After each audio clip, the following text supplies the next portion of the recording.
ವಿಪಕ್ಷಗಳು ನನ್ನನ್ನು ಸಮಾಧಿ ಮಾಡೋಕೆ ಮುಂದಾಗಿವೆ ಎನ್ನುವುದಾಗಿ ಪ್ರಧಾನಿ ನರೇಂದ್ರ ಮೋದಿ ಅವರು ಹೇಳಿಕೆಯನ್ನು ಕೊಟ್ಟಿದ್ರು. ಈ ಹೇಳಿಕೆಗೆ ತಿರುಗೇಟು ಕೊಡುವಂತ ಕೆಲಸವನ್ನ ಮುಖ್ಯಮಂತ್ರಿ ಸಿದ್ದರಾಮಯ್ಯನವರು ಮಾಡಿದ್ದಾರೆ. ಪ್ರಧಾನಿ ಮೋದಿ ಹೇಳಿಕೆಗೆ ಸಿಎಂ ಸಿದ್ದರಾಮಯ್ಯ ಮೈಸೂರಿನಲ್ಲಿ ತಿರುಗೇಟನ್ನು ಕೊಟ್ಟಿದ್ದಾರೆ. ಯಾರನ್ನ ರಾಜಕೀಯವಾಗಿ ಸಮಾಧಿ ಮಾಡೋಕೆ ಸಾಧ್ಯ ಇಲ್ಲ. ಅವರು ಕಳೆದ 10 ವರ್ಷಗಳಲ್ಲಿ ಬಡವರ ಪರ ಕೆಲಸ ಮಾಡಿಲ್ಲ. ಪ್ರಧಾನಿಗೆಯನ್ನ ಸೋಲಿಸಬೇಕು ಎಂಬುದು ವಿರೋಧ ಪಕ್ಷಗಳ ಉದ್ದೇಶ ಅಷ್ಟೇ. ಪ್ರಧಾನಿ ಮೋದಿ ಸುಳ್ಳಿನ ಸರದಾರ ಎಂಬುದು ಎಲ್ರಿಗೂ ಗೊತ್ತಿದೆ. ಅವರ ಬಣ್ಣ ದೇಶದ ಜನರ ಮುಂದೆ ಬಯಲಾಗಿದೆ.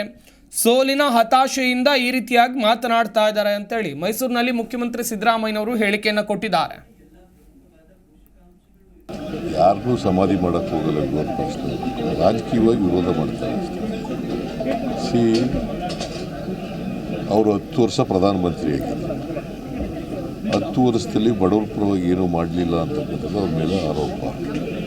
ಜೊತೆಗೆ ಸುಳ್ಳಿನ ಸರ್ದಾರ ಅಂತಕ್ಕಂಥದ್ದು ಇನ್ನೊಂದು ಆರೋಪ. ಅವರು ಏನು ಜನಗಳಿಗೆ ಭರವಸೆ ಕೊಟ್ಟಿದ್ರು, ಯಾವ ಭರವಸೆಗಳನ್ನು ಈಡೇರಿಸ್ತಿಲ್ಲ ಅಂತಕ್ಕಂಥದ್ದು. ರಾಜಕೀಯವಾಗಿ ಸೋಲಿಸ್ಬೇಕು ಅವ್ರನ್ನ ಅನ್ನೋದು ಬಿಟ್ಟರೆ ಸಮಾಧಿ ಮಾಡಿಸ್ಬೇಕು ಅಂತ ಅನ್ನೋದು ಆ ಥರದಲ್ಲಿ. ಅವರು ದೇಶದ ಪ್ರಧಾನಮಂತ್ರಿ, ರಾಜಕೀಯವಾಗಿ ಸೋಲಿಸಬೇಕು ಅನ್ನೋದು ವಿರೋಧ ಪಕ್ಷದವರು ಇದು ಇದ್ದೇ ಇರ್ತದೆ. ಬಿಕಾಸ್ ಈ ದೇಶ ಅಭಿವೃದ್ಧಿ ಆಗಲಿಲ್ಲ, ಆರ್ಥಿಕವಾಗಿ ಅಭಿವೃದ್ಧಿ ಆಗಲಿಲ್ಲ, ಜೊತೆಗೆ ಬಡವರ ಅಭಿವೃದ್ಧಿನೂ ಕೂಡ ಆಗಲಿಲ್ಲ. ಪ್ರಧಾನಿಯವರ ಬಾಯಲ್ಲಿ ಈ ರೀತಿಯಾದಂಥ ಮಾತುಗಳು ಬರ್ತಾ ಇರೋದು ಯಾಕೆ ಅವರು ಡೆಸ್ಪರೇಟ್ ಆಗಿಬಿಟ್ಟಿದ್ದಾರೆ.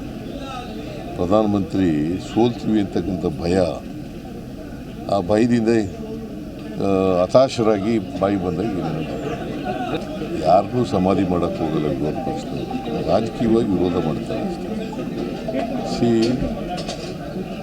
ಅವರು 10 ವರ್ಷ ಪ್ರಧಾನಮಂತ್ರಿಯಾಗಿದ್ದರು. 10 ವರ್ಷದಲ್ಲಿ ಬಡವರ ಪರವಾಗಿ ಏನೂ ಮಾಡಲಿಲ್ಲ ಅಂತಕ್ಕಂಥದ್ದು ಅವ್ರ ಮೇಲೆ ಆರೋಪ. ಜೊತೆಗೆ ಸುಳ್ಳಿನ ಸರ್ದಾರ ಅಂತಕ್ಕಂಥದ್ದು ಇನ್ನೊಂದು ಆರೋಪ. ಅವರು ಏನು ಜನಗಳಿಗೆ ಭರವಸೆ ಕೊಟ್ಟಿದ್ರು, ಯಾವ ಭರವಸೆಗಳನ್ನು ಈಡೇರಿಸ್ತಿಲ್ಲ ಅಂತಕ್ಕಂಥದ್ದು. ರಾಜಕೀಯವಾಗಿ ಸೋಲಿಸಬೇಕು ಅವ್ರನ್ನ ಅನ್ನೋದು ಬಿಟ್ಟರೆ ಸಮಾಧಿ ಮಾಡಿಸ್ಬೇಕು ಅಂತ ಅನ್ನೋದು ಆ ಥರದಲ್ಲಿ. ಅವರು ದೇಶದ ಪ್ರಧಾನಮಂತ್ರಿ, ರಾಜಕೀಯವಾಗಿ ಸೋಲಿಸಬೇಕು ಅನ್ನೋದು ವಿರೋಧ ಪಕ್ಷದವರು ಇದು ಇದ್ದೇ ಇರ್ತದೆ. ಬಿಕಾಸ್ ಈ ದೇಶ ಅಭಿವೃದ್ಧಿ ಆಗಲಿಲ್ಲ,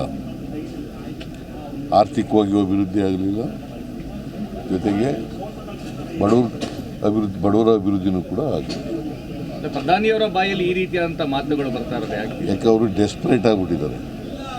ಪ್ರಧಾನಮಂತ್ರಿ ಸೋಲ್ತೀವಿ ಅಂತಕ್ಕಂಥ ಭಯ, ಆ ಭಯದಿಂದ ಹತಾಶರಾಗಿ ಬಾಯಿ ಬಂದಾಗ ಯಾರನ್ನೂ ಸಮಾಧಿ ಮಾಡೋಕ್ಕೆ ಹೋಗಲ್ಲ. ಜಿ ಕನ್ನಡ ನ್ಯೂಸ್ ಈಗ ನಿಮ್ಮ ಮನೆಯಲ್ಲೇ ನೋಡಿ. ಎಲ್ಲ ಕೇಬಲ್ಗಳಲ್ಲಿ ಈಗ ಲಭ್ಯ.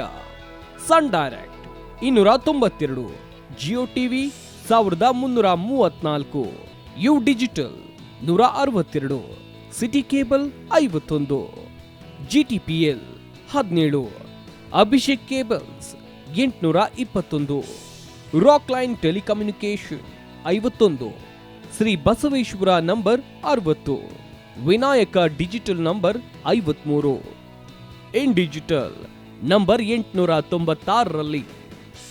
ನಿಮ್ಮಿಸ್ತದ ಜಿ ಕನ್ನಡ ನ್ಯೂಸ್ ನೋಡಿ ಆನಂದಿಸಿ.